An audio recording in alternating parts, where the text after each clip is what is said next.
Film शुरू होती है और हम लोग देखते हैं कि पूरे शहर में सन्नाटा पसरा होता है, कहीं कोई भी लोग नहीं दिखाई देता है। दूसरी तरफ हमें दिखाया जाता है कि कुछ बच्चे मॉल में खेल रहे होते हैं, वो बिना आवाज किए हुए खेल रहे होते हैं। दूसरी तरफ एक लेडी को दिखाया जाता है जिसका नाम एवलिन होता है। वह अपने बेटे मार्कस के लिए दवाई ढूंढ रही होती है और वह दवाई बहुत ही सावधानी से ले रही होती है। सोच रही होती है कि वो दवाई कहीं गिर न जाए, इसीलिए वह बहुत ही सावधानी से दवाई लेती है और अपने बेटे मार्कस को खिलाती है। और दूसरी तरफ हमें दिखाया जाता है कि उसी का बेटा जिसका नाम बी होता है, वह एक स्पेस शटल वाला खिलौना ले रहा होता है और उसके हाथ से छूटने के कारण वो खिलौना जैसे ही नीचे गिरने वाला रहता है, उसकी बहन रेगन को गिरने से रोक लेती है। तभी उसके पिता जिसका नाम ली होता है वहाँ पे आ जाता है और ब्यू अपने पिता के पास चला जाता है और ली को बोलता है कि जाओ और अपनी मॉम को बुला करके लेके आ, और वहाँ से ब्यू चला जाता है। ली जो कि अपनी बेटी रेगन के लिए कुछ लेकर के आता है, उसको दिखाता है कि तुम अब इससे सुन पाओगी। मतलब यहाँ पे रेगन जो है वो सुन नहीं पाती है और वहाँ पर एवलिन आती है और वह देखता है कि उसका छोटा बेटा उसके हाथ में वही स्पेस शटल वाला खिलौना रहता है। ली उसको देख करके डर जाता है और उसके हाथ से वो खिलौना लेकर के उसका बैटरी निकाल के टेबल पे रख देता है और एवलिन बोलती है कि अब हमें यहाँ से चलना चाहिए, बहुत ही जल्द शाम हो जाएगी। और वह पूरा परिवार उस मॉल से बाहर जाने लगता है और दिखाया जाता है कि वह बहुत ही धीरे धीरे बिना आवाज किए हुए जा रहे होते हैं। तभी रेगन अपने भाई ब्यू को उदास देखती है तो उसको वो खिलौना फिर से दे देती है और ब्यू खुश हो जाता है और वहाँ से रेगन चली जाती है। रेगन के जाने के बाद ब्यू वो उस स्पेस शटल का बैटरी भी उठा लेता है और वहाँ से वो चला जाता है। और अगले ही पल हमें दिखाया जाता है कि वह पूरा परिवार एक ब्रिज से क्रॉस कर रहा होता है। तभी उस ब्रिज पे ब्यू अपना स्पेस शटल वाला खिलौना ऑन कर देता है जिसकी वजह से नॉइज क्रिएट होता है और ली अपने बेटे को बचाने के लिए भागता है। और तभी हमें दिखाया जाता है जंगल में जो कि एक हॉरिबल क्रिएचर ब्यू की तरफ बढ़ रहा होता है। ली जब तक वहाँ पे पहुँचता तब तक वो हॉरिबल क्रिएचर ब्यू को मार डालता है। और अगले ही सीन में हमें दिखाया जाता है कि रेगन का आंख एक खेत में खुलता है और उसके पीछे उसकी मॉम एवलिन आ रही होती है और वो अपनी मॉम एवलिन के साथ वहाँ से चली जाती है अपने घर के लिए। तभी हमें दिखाया जाता है कि ली उन दोनों को मॉनिटर पे देख रहा होता है और साइड ही में कुछ नोट्स लिखे रहते हैं जिसपे लिखा रहता है कि ब्लाइंड अटैक, जो कि क्रिएचर के बारे में रहता है और उस पे लिखा रहता है कितने लोग अभी हैं जो कि बचे हुए हैं। और वह एक न्यूज़पेपर में फ्रीक्वेंसी चार्ट ढूंढ रहा होता है ताकि उसके मदद से वह बाहर के लोगों से संपर्क कर सके, जिसमें वह हर बार फेल हो जाता है। और वहाँ से जब वो बाहर जाता है तो देखता है कि उसका बेटा मार्कस जो कि कार के साथ हिल रहा होता है। मार्कस अपने पिता को आते हुए देखता है तो वह वहाँ से चला जाता है अपनी मॉम एवलिन के पास। एवलिन जो कि नॉइजलेस तरीके से खाना बना रही होती है। उसके बाद पूरा परिवार मिलकर के डिनर टेबल पे बैठते हैं और प्रे करते हैं कि हम लोग हमेशा साथ रहेंगे। और उसके बाद वह सब डिनर करते हैं। डिनर खत्म करने के बाद रेगन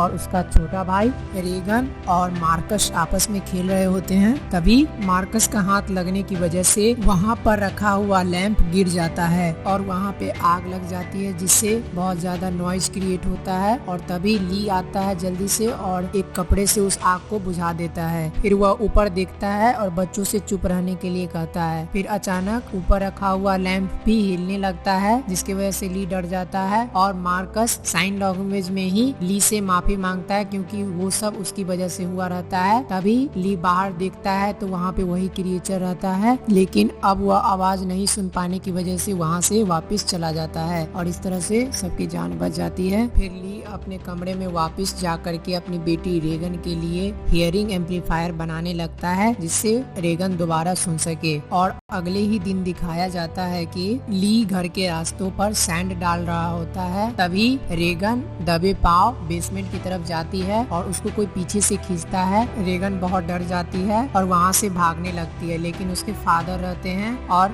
उसके फादर बोलते हैं कि तुम नीचे बेसमेंट में नहीं जा सकती, वहाँ पे खतरा है। तभी रेगन इशारों में बोलती है कि अब मैं बड़ी हो गई हूँ, मैं अपना ध्यान रख सकती हूँ, मैं आवाज नहीं करूँगी। और इसी बात को लेकर के दोनों में आर्गुमेंट होता है जिसमें ली उसके हाथ में नया एम्पलीफायर दे देता है और वहाँ से रेगन चली जाती है। ली अपने घर चला जाता है मार्कस को लेने के लिए। दूसरी तरफ दिखाया जाता है कि मार्कस अपनी मॉम के साथ होता है जिसका नाम एवलिन होता है। वो अपने पिता ली के साथ नहीं जाना चाहता क्योंकि वह बहुत डरा हुआ रहता है उस क्रिएचर से। उसकी मॉम कहती है कि तुम्हें अपने पिता के साथ जाना चाहिए, वो तुम्हारा भला चाहते हैं ताकि तुम अपना ख्याल खुद रख सको। इस पे उसकी मॉम मुस्कुराती है और ली अपने पिता के साथ चला जाता है। तभी वहाँ पे रेगन आती है और वो अपने पिता ली से कहती है कि मैं भी आपके साथ चलूंगी, लेकिन ली उसको मना करता है और कहता है कि तुम अपनी मॉम का ख्याल रखोगी, तुम यहीं पे रुको। लेकिन रेगन जिद करने लगती है कि मैं भी आपके साथ चलूंगी, जिससे नाराज होकर के रेगन अपने कमरे में रोती हुई चली जाती है और वहाँ पे अपना हेयरिंग एम्पलीफायर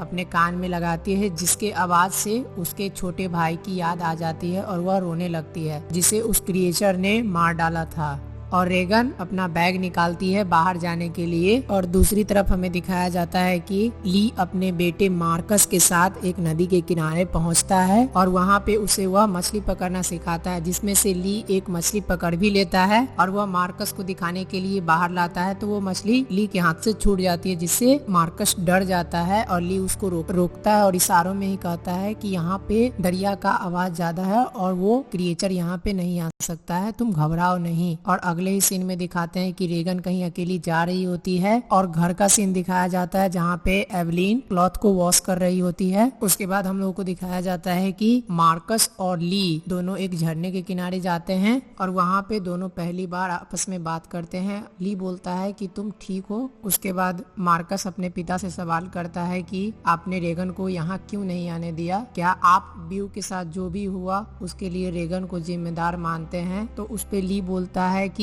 इसमें किसी की भी गलती नहीं थी, वो मेरी बेटी है। और अगले ही पल हमें रेगन को दिखाया जाता है जो कि उसी ब्रिज पे होती है जहाँ पे उस क्रिएचर ने उसके भाई को मारा था। वहाँ पे जाकर के वो अपने भाई को याद कर रही होती है। फिर मार्कस और ली वहाँ से निकल जाते हैं और जंगल के रास्ते जब जाने लगते हैं, वहाँ पे एक बुजुर्ग जिसकी बेबी को उस क्रिएचर ने मार डाला होता है, जिसपे ली उसको इशारों में कहता है कि तुम आवाज नहीं करना, लेकिन वह बुजुर्ग जो होता है वो जोरों से चिल्ला देता है और ली अपने बेटे मार्कस को गोदी में उठा करके एक पेड़ के पीछे जाकर के छिप जाता है। थोड़ी ही देर बाद वो क्रिएचर आता है और उस बुजुर्ग को भी मार देता है। और अगले ही सीन में हम एवलीन को घर पे देखते हैं जो कि बेसमेंट की सीढ़ी उतरने के वक्त उसके पैर में एक कील चुभ जाता है, जिसकी वजह से उसके हाथ में रखा हुआ ग्लास फ्रेम भी नीचे गिर के टूट जाता है और जिससे गिरने पर नॉइस क्रिएट होती है। और जल्दी से अपने पैर से एवलीन वो कील निकालती है और जा करके सिग्नल को रेड कर देती है ताकि ली को इस बारे में पता चल सके। तभी वहाँ पे वो क्रिएचर भी आ जाता है उस ग्लास फ्रेम की टूटने की आवाज से और एवलीन बहुत डर जाती है। और थोड़ी ही देर बाद एक अलार्म बजने के कारण वो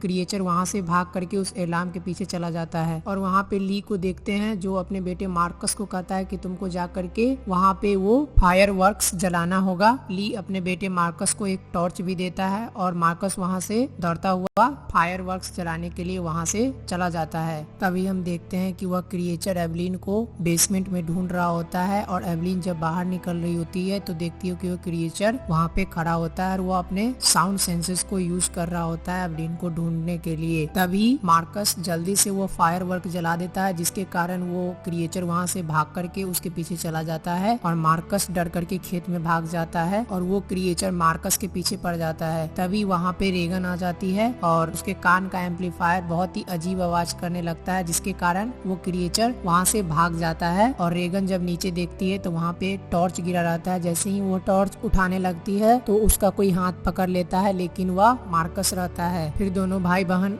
गले लग जाते हैं। जब ली अपनी बीबी एवलीन को ढूंढते हुए घर में आता है तो देखता है कि उसके हाथ में एक न्यू बॉर्न बेबी होती है और वह देख करके बहुत वो खुश हो जाता है। तभी एवलीन पूछती है कि मार्कस कहाँ है, तो ली कहता है कि वो ठीक है, वो जहाँ पे फायर वर्क्स जलाने गया था वहीं पर होगा, वो ठीक है। फिर एवलीन कहती है कि रेगन बहुत समझदार है, वो अपना ख्याल रख लेगी, तुम मुझसे वादा करो कि तुम मेरे बच्चों का ख्याल हमेशा रखोगे। ली फिर वहाँ से बाहर चला जाता है अपने बच्चों को ढूंढने के लिए और वो सीसीटीवी मॉनिटर पर देख रहा होता है कि उसके बच्चे कहाँ पे हैं। तभी हमें दिखाया जाता है कि बेसमेंट का पाइप टूट चुका है और वहाँ पे बहुत तेजी से पानी भरने लगता है। उसके बाद मार्कस और रेगन को हम लोग देखते हैं जो कि रेगन एक आग को बुझा रही होती है। जब एवलीन सो के उठती है तो वो देखती है कि पूरा बेसमेंट में पानी भर चुका है और उस पानी के आवाज से वो क्रिएचर उसके बेसमेंट में आ गया रहता है। और जब वो अपने बेबी की तरफ देखती है तो उसका जो क्रेडल होता है वो पानी में तैर रहा होता है। एवलीन बहुत ही धीरे धीरे जाकर के अपने बेबी को गोद में ले लेती है और वहाँ से बिना आवाज किए हुए पीछे की ओर आने लगती है और वह जहाँ से पानी गिर रहा होता है उसके पीछे जाकर के छिप जाती है। और अगले सीन में दिखाया जाता है कि रेगन अपने भाई को इशारों में कहती है कि अब हमें यहाँ से चलना चाहिए, बहुत देर हो चुकी है। थोड़ी देर के बाद जैसे ही मार्कस आगे बढ़ता है तो वो एक टैंक में जाकर के गिर जाता है, जिसका आवाज सुन करके वह क्रिएचर एवलिन के पास से हट करके मार्कस की तरफ जाने लगता है। तभी हम देखते हैं कि मार्कस बहुत बड़े कॉर्न के सीड्स में गिर चुका है और उसको बचाने के लिए रेगन भी उस टैंक में कूद जाती है। तभी हम देखते हैं कि रेगन अपने भाई को बचा लेती है और रेगन जैसे ही नीचे जाने वाली होती है तभी मार्कस उसको ऊपर खींच करके ले आता है और तभी हम देखते हैं कि वो क्रिएचर जो है सो उन दोनों बच्चों के पीछे आ चुका रहता है और वह दोनों एक टूटे हुए डोर को अपने ऊपर ढक लेते हैं और तभी रेगन के कान में का हियरिंग एम्पलीफायर जोर से आवाज करने लगता है, जिसके कारण क्रिएचर को इरिटेशन होने की वजह से वो वहाँ से भाग जाता है और उन दोनों की जान बच जाती है। और वहाँ पर ली भी आ जाता है और वो अपने बच्चों से गले लग जाता है और वो सब कुछ एवलिन मॉनिटर पर देख रही होती है और वह यह देख करके बहुत ही खुश हो जाती है कि उसके बच्चे ठीक ठाक हैं। लेकिन वह क्रिएचर वहीं पर होता है। तभी ली अपने बच्चों को इशारों में कहता है चुप रहने के लिए। ली अपने बच्चे मार्कस और रेगन को कहता है कि उस टूटी हुई कार में जाकर के तुम लोग बैठ जाओ और वो दोनों उस कार में छिपने के लिए चले जाते हैं और ली अपनी कुल्हाड़ी निकाल लेता है। तो हम देखते हैं कि जैसे ही ली अपना कुल्हाड़ी निकालता है उसके ठीक ऊपर वो क्रिएचर आता है और उसको जैसे ही वो मारता है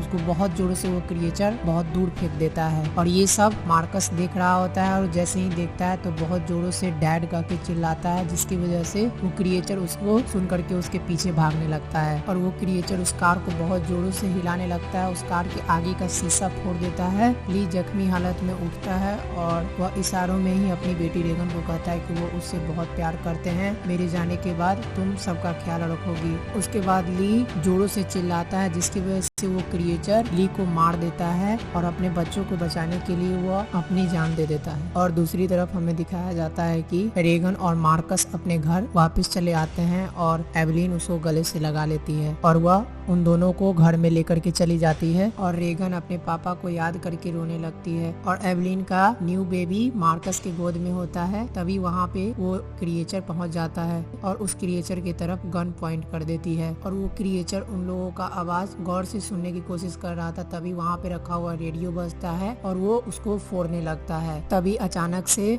रेगन का नजर उसके पापा के नोट्स पे पड़ता है, जहाँ पे लिखा हुआ रहता है कि उस क्रिएचर का वीकनेस पॉइंट क्या है। तभी वो अपने कान का हियरिंग एम्पलीफायर ऑन कर देती है, जिसकी वजह से हाई फ्रीक्वेंसी निकलता है और वो क्रिएचर बहुत ही कमजोर होने लगता है। तब वो समझ जाती है कि इससे वह कमजोर पड़ता है और वो अपना हियरिंग एम्पलीफायर को एक माइक में लगा देती है, जिसकी वजह से बहुत तेज आवाज होता है और वह क्रिएचर नीचे गिर जाता है। थोड़ी देर बाद जैसे ही वो क्रिएचर उठता है तो एवलिन उसको गोली मार देती है, जिसकी वजह से वह एक ही वार में मारा जाता है और एवलिन समझ जाती है कि उसका वीकनेस पॉइंट फ्रीक्वेंसी साउंड है और इसी से उसको मारा जा सकता है। और एवलिन के मुस्कुराहट के साथ ये फिल्म यही समाप्त होती है।